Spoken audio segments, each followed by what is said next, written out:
Je vous dirais, il y a eu un sondage en fin de semaine qui a paru dans le Progrès de dimanche. Le sondage révélait quand même des choses intéressantes. C'est que les citoyens, à 48 n'avaient pas arrêté encore leur choix définitivement. 22 des gens étaient indécis. Et ça nous donne donc un total de 70 des gens qui n'étaient pas fixés encore au niveau du candidat à la mairie de Roberval. Je pense qu'il n'y a aucun candidat présentement qui peut vraiment prétendre à la victoire ou encore dire que la tendance est très forte.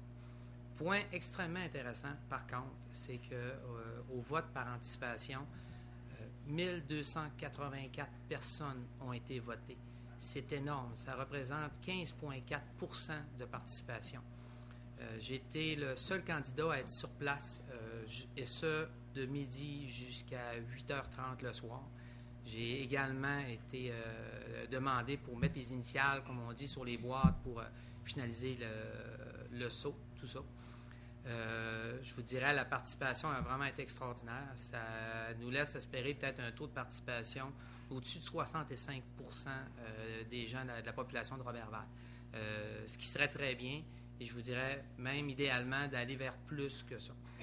C'est pour ça que j'en profite aussi pour lancer un message aux électeurs, un peu comme je l'ai fait plus tôt ce matin à la radio de CHRL. Souvent, les électeurs qui ont moins de 45 ans ne sont vraiment pas portés vers la politique. Ils sont désabusés de ça. Ils disent, de toute façon, c'est toujours les mêmes, ça ne donne rien. Vous avez une opportunité extraordinaire présentement d'aller voter. Je vous dirais, c'est extrêmement important. C'est rare qu'on ait un choc de génération comme il se fait présentement. Je pense que j'ai fait la démonstration de mon dynamisme au niveau que ce soit à être le premier à aller déposer, le premier à instaurer un site Internet, guidarouche.ca, qui est très actif, que vous pouvez même regarder des montages vidéo qui ont été réalisés par la télévision Cogeco. C'est directement en ligne. On peut être plus de 1000 personnes à la regarder simultanément. Il n'y a aucun problème. On est même déjà rendu jusqu'à 1700 visiteurs. J'ai discuté avec des gens dernièrement de différents organismes. En 5 ans, ils ont à peine atteint 5000. Donc, je vous dirais qu'en 5 semaines, d'atteindre 1700 pour Roberval, c'est vraiment très satisfaisant, c'est intéressant. On voit l'engouement au niveau de la campagne électorale à ce moment-là. J'ai également été le premier aussi à discuter au niveau des taxes, de la problématique qui s'en venait là-dedans. Hier soir, j'étais à la réunion du conseil de ville.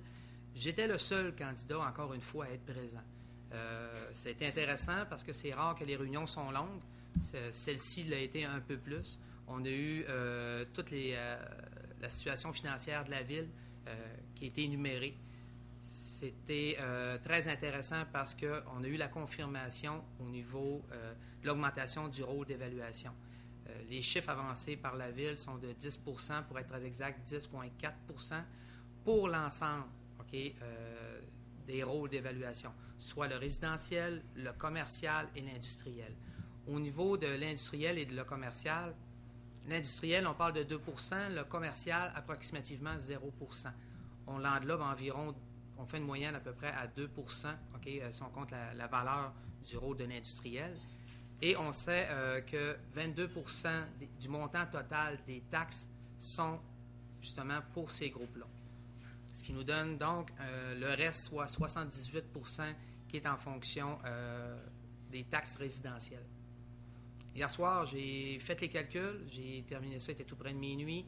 Ça nous donne un résultat d'une augmentation du rôle d'évaluation de 12,77 soit exactement le chiffre que j'avais avancé, qui était de tout près de 13 Donc, c'est certain que je suis en mesure de confirmer que oui, je vais être capable de descendre de 15 cents le taux de taxation de la ville. On va donc partir de 1,75 $, on va le descendre à 1,60 $. Ça ne sera pas une baisse importante ou significative, ça va être 15 cents. Avec moi, vous savez exactement, vous allez toujours avoir vraiment ce qui va se passer. Ce qui est encore plus intéressant, c'est que par la suite, ce matin, il y a même eu une autre entrevue avec le maire Gilles Potvin. Il a confirmé que le taux de taxation de la ville de Saint-Félicien serait de 1,65 $. Ça, ce que ça implique, c'est que Roberval va même venir encore plus compétitive que Saint-Félicien, ce qui devient intéressant. Le but de ça, c'est pas de faire une lutte envers Saint-Félicien, non, mais d'être vraiment compétitif. Puis ça fait belle lurette, OK, qu'on n'a pas vu ça. Je vous dirais aussi, quand on parle de transparence, je pense que c'est un facteur qui est extrêmement important. Un candidat se doit d'être transparent, que ce soit au niveau des dossiers qu'il travaille, que ce soit au niveau de tout. On peut prendre, par exemple, quand on remet des rapports, si on gère des budgets importants, c'est normal que les rapports soient vérifiés. On a des firmes comptables qui sont là pour ça. On s'assure à ce moment-là que tout est correct, que tout est transparent. C'est pas normal d'arriver que de travailler des dossiers et de par la suite remettre un rapport comme ça non vérifié. On ne peut pas. On parle d'argent ici des contribuables. C'est donc extrêmement important, OK, que tout soit confirmé là-dedans. Au niveau de la prison a fait couler beaucoup d'encre récemment. Elle en fait encore couler. Il va en faire couler sûrement prochainement. Écoutez, ce n'est pas le moment d'alerter la population. Bien au contraire, le gouvernement a statué sur l'endroit, sur le choix de la municipalité. C'est Roberval. La SIC est présentement en train de magasiner des terrains. L'emplacement, bien que pas encore arrêté définitivement, mais tout cadre que ça va être au niveau du parc industriel, c'est une bonne chose. Enfin, il va y avoir quelque chose qui va s'ajouter au niveau du parc industriel. C'est également des emplois énormément, OK, pour la ville de Roberval. Pour ces emplois-là, il faut être prêt. C'est pour ça qu'on va mettre tout de suite en place un système au niveau des taxes, un crédit de taxe de 2 ans réparti sur 5 ans. Donc, imaginez le concept. Les gens viennent s'établir chez nous. Ils ont 2 ans de taxes de crédit pour les nouvelles constructions. Le montant est réparti sur 5 ans. En plus, il arrive avec un taux de taxation d'1,60 $. On va être la ville, OK, par référence. Puis c'est là que ça va devenir intéressant. On sait très bien que quand la construction va, tout va. C'est pour ça qu'on fait ça. Quand les gens de la construction travaillent, à ce moment-là, on voit toute l'économie qui reprend son essor. On voit les magasins de meubles fonctionner. On voit partout, OK, qu'il y a de l'activité. Plus il va y avoir de gens qui vont rester à Roberval, plus on va en bénéficier au niveau des taxes. On est mieux d'avoir moindre taxes sur 5 ans que peu ou pas de taxes du tout, OK, si on regarde au niveau de la valeur. Ça va donc être vraiment une bonification au niveau de la ville. Ça va être extrêmement intéressant. J'ai discuté aussi au niveau du citoyen pour les projets. Depuis le début, j'ai apporté beaucoup de projets. Qu'on pense à la Pointe-Scott, au déménagement du curling qu'on amène au niveau de l'aréna, qu'on pense à tous les travaux de rénovation que j'ai amenés, que j'ai suggérés lors du débat également pour ce qui est de l'aréna. Qu'on pense aussi, ça soit plus tard, du déménagement qui va avoir donc le nettoyage de la place pour ce qui est du curling et en faire vraiment un camping pour motoriser. J'ai expliqué les raisons pour lesquelles on voulait un camping motorisé, le fait qu'il couvre 3 saisons, le fait qu'il demande des infrastructures qui sont déjà existantes, l'eau est déjà rendue, les égouts sanitaires, tout est déjà rendu. Ensuite, il y a, au niveau de l'électricité, c'est la seule bonification qui reste à faire. Je suis content de vous annoncer aujourd'hui que j'ai déjà 3 partenaires qui se sont manifestés, OK, au niveau de l'entreprise privée.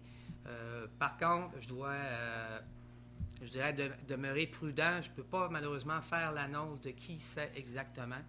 La seule chose que je peux vous confirmer, c'est que tout va tourner au niveau d'un nouveau concept, OK, qui va être orienté vers du tourisme santé.